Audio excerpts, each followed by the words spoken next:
Welcome back. We're talking about the race for the Arctic's natural resources. Joining us here in Washington is my colleague, Sean Callebs. He's travelled extensively in the region for his CCTV documentary On Thin Ice. And you can catch the rebroadcast right here on December the 13th and 14th. With us from Ottawa is Michael Byers. He teaches global politics and international law at the University of British Columbia. His most recent book is appropriately titled International Law and the Arctic. Also joining us here in Washington is Sergey Aleksashenko. He was the Deputy Finance Minister of the Russian Federation and the Deputy Chairman of Russia's Central Bank, and is currently a non-resident Senior Fellow at the Brookings Institution. Welcome all, thanks so much. Sergey, I want to start with you. Russia has claimed about 1.2 million square kilometers of the Arctic. This is a huge area, about the size of South Africa, I think. What's the justification for such a large claim? Look, historically, the Soviet Union lived in the world where Arctic was separated in sectors between the east point and west point, and in all maps in the Soviet Union we had those lines that reached the North Pole, saying, okay, this is the territory at least under the control of the Soviet Union. After the situation has changed, okay, and the rules has changed, and Russia has signed the UN Convention of '82.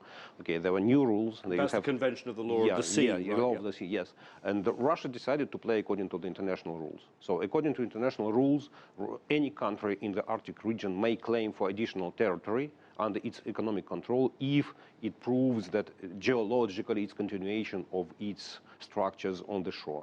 And Russia first submitted this claim, in fact, in 2002. But it was rejected, right? It was not rejected. It was, let's say, it was said there's not enough proof.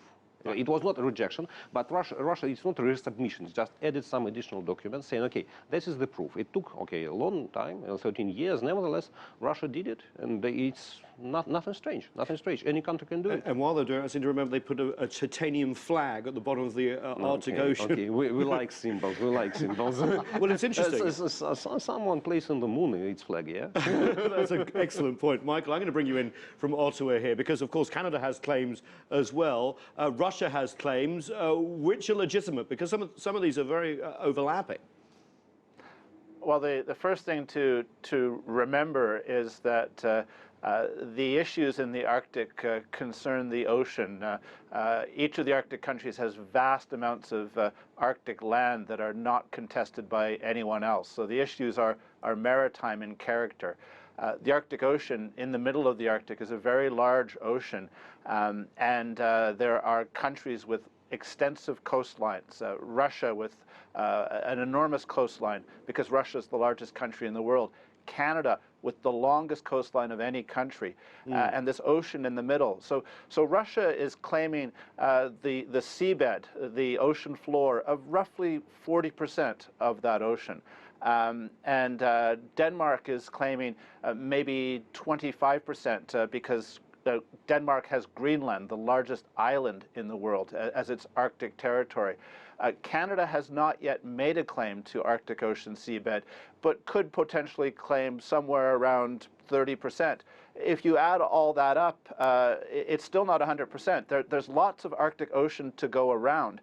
And my colleague is absolutely right. Russia is playing by the rules, and this is a very good thing.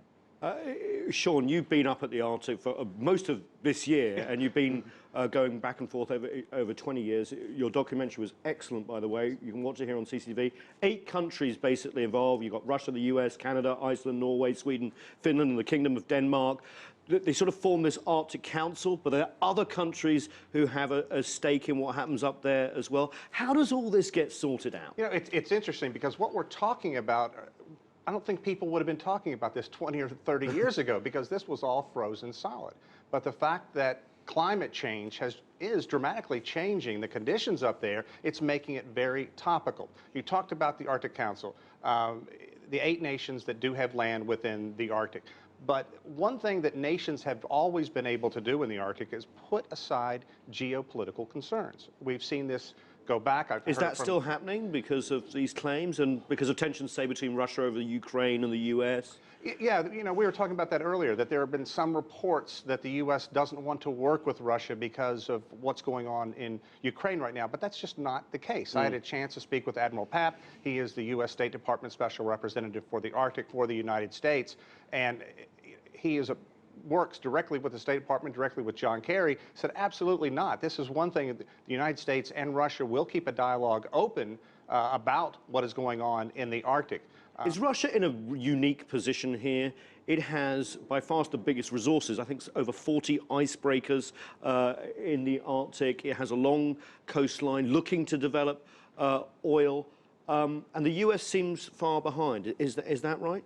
On the one hand, it is right, but let's be honest. With current oil prices, no exploration of oil is reasonable. That's right. Shell just backed out. Yeah, right? it's not the most important. It's not the issue of today. Yeah, and that's why it's not urgent, and that's why I believe it's a good platform for countries in the Arctic Council to negotiate and to discuss. So no one should be in a rush. Second, historically, once again, it's a heritage of the Soviet Union. Soviet Union was very active in exploring Arctic territories, and we have bigger cities like Murmansk, like Norilsk, and we have the sea Arctic route for the ships going from Far East to Baltics. So, and that's why Russia has a territory that is vast. There are not a lot of people. Nevertheless, it's the most populated area in the Arctic is Russian. And of course, Russia is in a better position because many Russian people live there. I think more than any other country combined together. Sean, you want to jump in? Yeah, I'd love to. Sergey, I mean, there are 4 million people that live within the Arctic Circle. Half of those live in Russia. Yeah, correct. And it's not just the resources that so many nations are going up there for right now. People are concerned about what's going on with climate change. If the sea level projections are accurate over the next 50 to 70 years, China could face some very serious consequences. China has a polar research station up in the Arctic. They work with 5 Nordic nations as well. So there's a lot of work going on that isn't necessarily surrounded by the resources. So it's really interesting. You scramble of resources may be put off, but there is a scramble of all nations to get up there to find out what's happening with the climate, and that's the best place. But Michael, I just want to bring you in because you actually said recently that you don't think there will be a scramble for resources up there, considering how difficult it is to get out of the ground the oil. We saw that with Shell backing out recently, and also the oil will be expensive to extract and not a lot of it. Well, the Arctic is a very large, very remote, very hostile place. Total darkness in winter, temperatures of minus 50 degrees, shifting sea ice because the ice always comes back in the winter, and a lack of infrastructure, of ports, of communities, especially a lack of large communities in the North American Arctic. So it's the most expensive place on Earth to operate, the most expensive place to drill for oil, and also the most expensive place to build up your military capabilities. And I think it's this financial aspect, the expense of Arctic operations, that explains why Russia and the United States and Canada are willing to cooperate there. They cannot afford to have conflict in the Arctic, especially Russia, with its economy in such serious trouble. That's a very excellent point. Sean, you've actually been in a container ship going through here, and this is where I think it seems that there is a lot of effort towards is the shipping routes, because Michael said oil's difficult to get out of the ground, militarization problem, but shipping routes appeal to people like China, Singapore, others as well. Well, one thing we're finding in the Arctic, as in the warmer months, the ice is receding, opening up like never before. I mean, we've seen something like 50% of the polar cap melt over the last 20 or so years. This area hasn't been mapped. And that's one thing that the Arctic Council and the other nations that have an Arctic interest are working on right now. And you talk about the preparation. Russia has 10 search and rescue stations along its area. The United States has none. And you talked about the 40 or so icebreakers that Russia has. The U.S. has 2. And one is always down in the South Pole because they have a major research station. They might buy another one, but it's stuck. So it's interesting, they're leading the Arctic Council right now, but many people say they're kind of leading from behind. So that's a good point. Sergey, the build-up of Russian infrastructure in the Arctic, is it militarization or is it a build-up for the trade that is coming? No, I would say that historically Russia never treated Arctic as a military threat, as a territory for military threat.